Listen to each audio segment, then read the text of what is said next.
Dr. Rochelle Feldman is board certified both in pediatrics and neonatal-perinatal medicine. She's affiliated with multiple hospitals in the area, including Children's Hospital LA, Henry Mayo Newhall, and Prima Pediatrics and Canyon Country, currently specializing in the care of newborns as a neonatologist.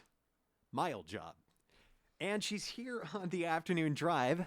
How are you, Dr. Feldman?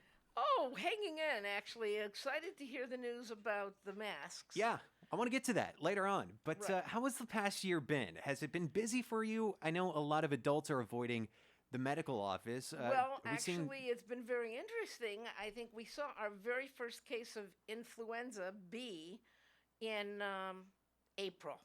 Really? Yes. When and does that it is usually- an unheard of thing. Right. Normally, we get our first cases in November. We get the big rise in December, January, February, March, and then it calms down.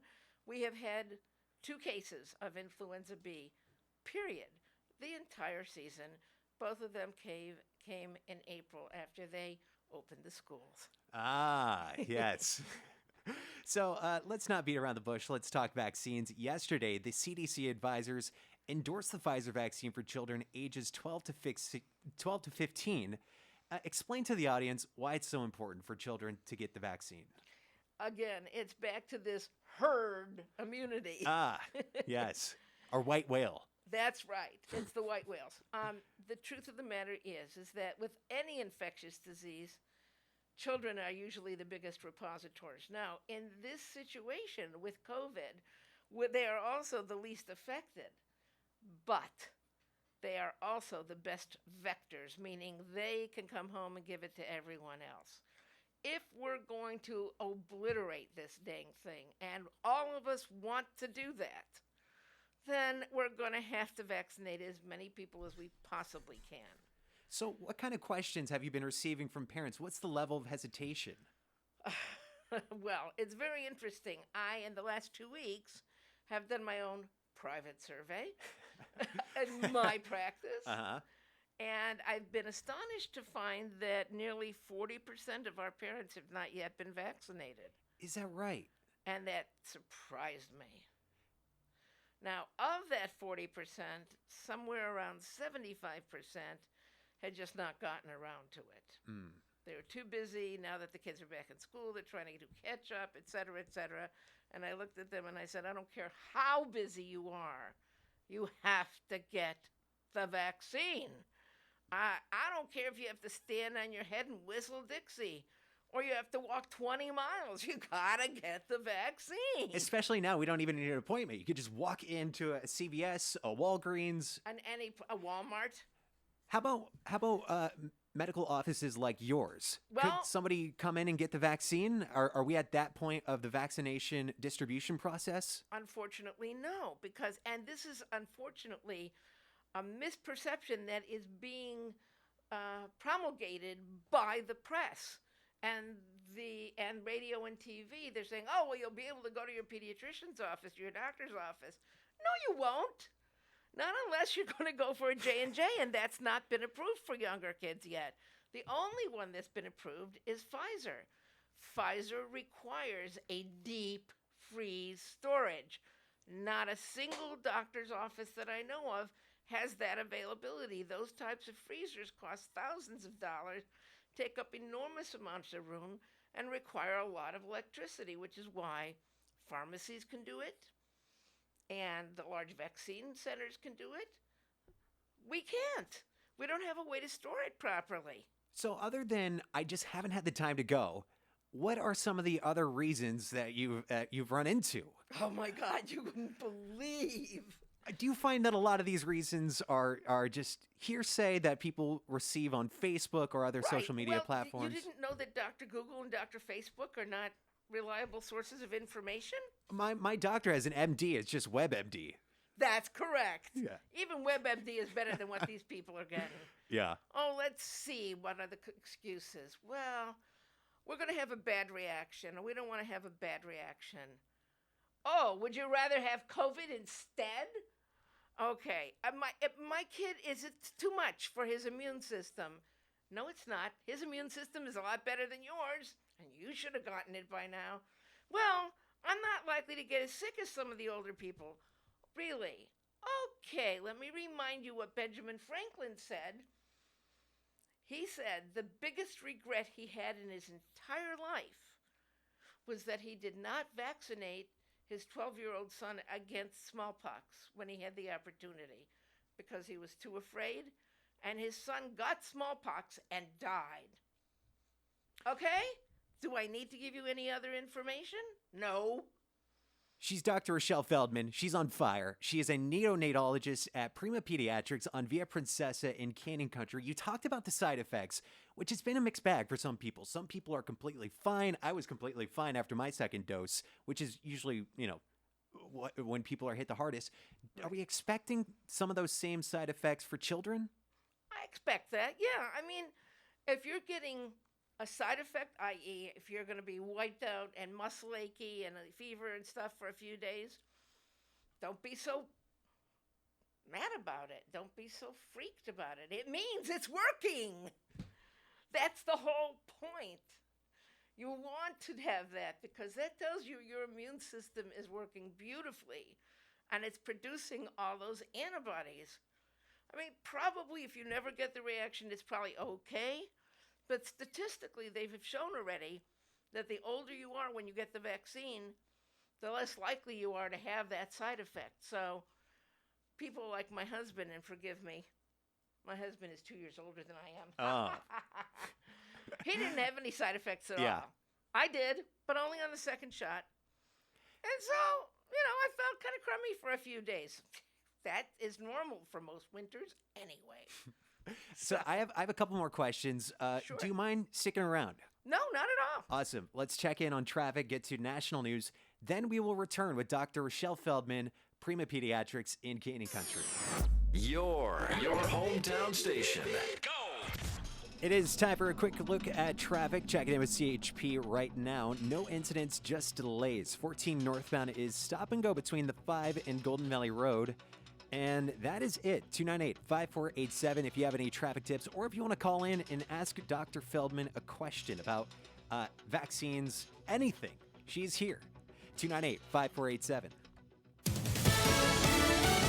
Fox News, I'm Steve Rappaport. Health officials give the green light for fully vaccinated Americans to shed masks outdoors and in most indoor settings, but President Biden warns the fight is not over. We're still losing too many Americans because we still have too many unvaccinated people. We have to get to 70% of adults started on vaccinations by July the 4th. COVID-19 deaths in the U.S. average around 600 per day, the lowest level in 10 months. Israeli forces stepping up their offensive in Gaza as Hamas continues to launch rockets deep into Israel. They are shelling parts of the Gaza Strip as fighter jets are targeting different Hamas positions inside Gaza. Meanwhile, on the other side of the border, we know that the death toll in Gaza is rising. More than 80 people are dead, many of them children. Fox's Trey Yingst at the Israel-Gaza border. America is listening to Fox News.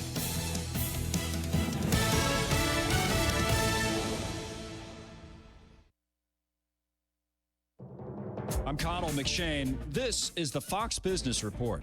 Stocks rose following 3 days of losses. Investors were optimistic about improving labor market data, which offset inflation concerns. The Dow rising 434 points, the Nasdaq up 93, S&P 500 up 49. And Disney blew away quarterly earnings expectations but posted a revenue miss as its streaming service added fewer subscribers than the previous quarter and its theme parks logged an operating loss. And Airbnb reported continued resilience in its business, posting higher first quarter revenue and reported more than $10 billion in bookings. However, the home sharing company's loss surged to more than $1 billion, driven by costs related to debt obligations. And shares of DoorDash are surging in the extended session after the food delivery app company reported revenue that tripled for the first quarter, while its gross order volume also tripled. That's your Fox Business Report. I'm Hillary Barsky, invested in you. Having your own home is awesome, but it's also a lot of work. The good news? Finding help for your projects is easier than ever. Introducing Angie, the app that puts all your home care needs at your fingertips. Need a pro to fix that emergency leak? Maybe find someone to build a deck, or even set your seasonal tasks on autopilot. Angie can handle all that and more. Expert pros, hundreds of home projects, clear pricing, and the easiest way to book and pay in seconds. This is Angie. your home for everything home. Download the app today. When you look at your child, you see so much. A creative spirit that surprises you every day. A little leader growing to discover who they are, what they love, and how they can make the world better. At SCVI, we see those same amazing things. Our tuition-free TK through 12 charter school provides boundless opportunities to think critically and imagine freely, with a learning program customized just for your child. Today, that means empowering your child to bring strengths and passions to the distance learning environment. Our approach keeps your child and family in step while online, inspiring your learner to keep growing without missing a beat. At SCVI, your child will find even more ways to grow with projects and activities in STEAM, robotics, theater, music, and sports. With the only international baccalaureate program in Santa Clarita, SCVI produces graduates who excel at top universities and in life. For enrollment information or to learn more about our distance learning program, visit ileadsantaclarita.org. iLead Schools. Free to think, inspired to lead. We're passionate about keeping our guys working and staying safe. Corey Nathan and Brandon Cruz, owners of C-Spot Go, opened their power washing, window cleaning business in Santa Clarita so they could call it home for business and families. We care about safety and quality. We're offering a one-time special, $500 for your whole house, including exterior window cleaning for any house under 2,800 square feet, and for larger homes, a quote with a correspondingly deep discount. For details, visit cspot-go.com. Your business sign is essential to getting customers to your location. Feathers can help you get your business noticed. Feathers, now in a new larger space with plenty of parking. They walk you through each phase of your project with special attention to detail and quality. Feathers will provide you a sign that you can be proud of. Your sign will draw customers in instead of having them drive by. Visit Feathers online at feathersigns.com or go to Feathers' brand new bigger location at 26017 Huntington Drive off Rye Canyon or call 298-9442.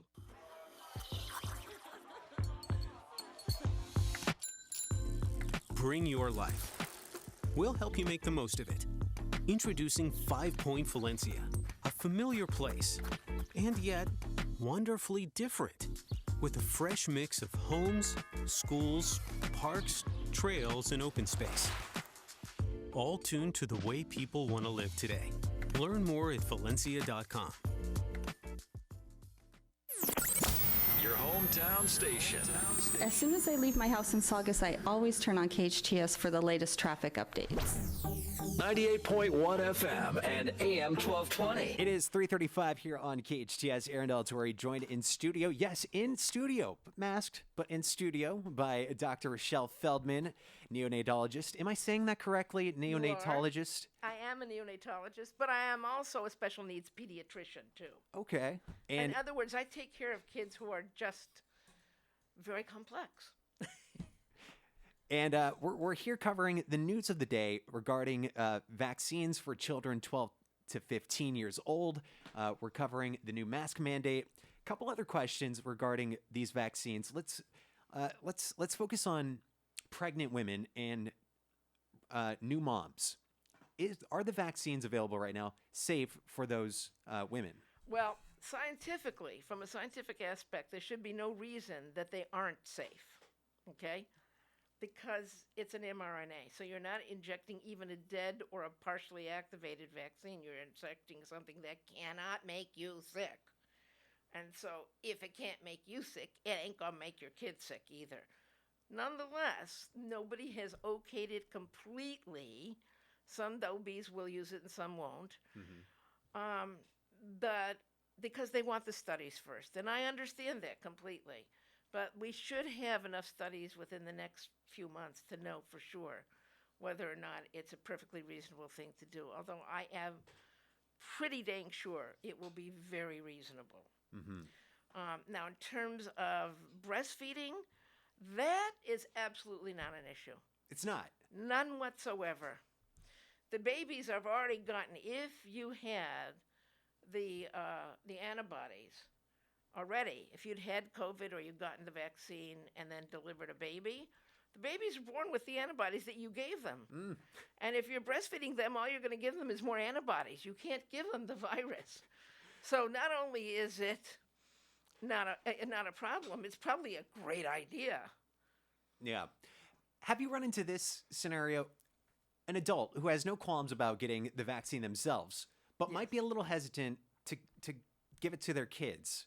Well, yeah, Should all the today's time. news alleviate some of those fears, some of those doubts, some of those hesitations? Well, I would like to be able to, although a lot of times, even though I can, it's not heard. It's like, the dog who hears, we tell the dog, bad girl, Ginger, bad girl, and all the dog hears is ba ba ba ba Ginger. Uh-huh. So that's one of the problems. But indeed, there is no reason whatsoever that I can think of, either scientifically or based on the current studies, that your kids are going to get into trouble.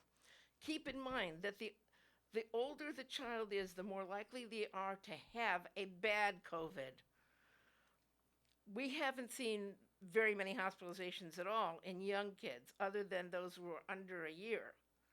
But from about 2 years to about 12, those kids actually are either asymptomatic or they're mildly ill. It's very rare for them to be hospitalized. The ones who get hospitalized are teenagers, which is why they're moving so fast on these guys. And what about the transmission from those kids over the age of 12 to 15? Are those transmission rates similar to adult transmission? No, they're higher. They're higher. Yes. Is that because they're interacting with each other constantly? Of course. What is that? What adolescent that you know of doesn't want to kiss or hold or hug their friends? Right. And even if they don't do that, I can tell you just from my own neighborhood, where on Saturday afternoons the whole neighborhood is out and walking and doing things. You can tell there are clutches of teenagers, like 8, 9, 10 of them together. And they're supposed to be socially distancing and wearing masks even till now, and they're not doing that either. No. Yeah, It's tough. You can't, you can only do so much, especially as a parent or anything exactly. like that. So what you really need to do is vaccinate them. So let's talk about this, because you noted that Benjamin Franklin, his big regret is not vaccinating his kid against smallpox. And we have vaccines that are mandated for kids to go into school. Chickenpox, influenza, Hep B. No, influenza is not mandated. It's not, but it should be, but it isn't. There are vaccines, though, that are mandated. MMR is mandated. Those are mandated. So do you think that the Pfizer vaccine is eventually going to be mandated by elementary school districts, middle school districts, high school districts in order to get kids back into school? Yes, I think so. Eventually, but I don't think it's going to happen this year. Number one, because the logistics of immunizing all of those. But already, the bulk of American colleges are requiring it before going into school. Now, for them, it's a little bit more important because we're talking about dorming. Mm-hmm. And there you're going to have a much higher rate of contactability. However, eventually I see this as being one of the mandated vaccines. Because it's not one of those, oh, well, so if you get it, so what? It ain't. This is one of those that if you get it, even if you yourself don't get sick, you can make an awful lot of people really sick. Mm-hmm. So you got to do it. She is Dr. Rochelle Feldman, Prima Pediatrics on Via Princesa in Canyon Country. You can reach them online at primapediatrics.net. .net, Dr. Feldman. Oh, yes, because if you go to .com, you'll end up in Rhode Island, where the person who owns and runs Prima Pediatrics in Rhode Island's name is Dr. Robert Feldman. Stop. Really? Really. Have you guys connected at all? Any LinkedIn We did action or anything? When I went to go get the name for our group and found out there was another one, so I looked it up and I couldn't believe it. Maybe you guys do a coast-to-coast kind of thing where, Prima Yeah, Pediatrics... I suppose we could, although who the heck has the time? I know. Also, the overlap of those two patient, lists, very slim. difficult. Very slim chance. Right. primapediatrics.net, or you can reach them over the phone at 661-424-9000. That is 424-9000. Of course, 661.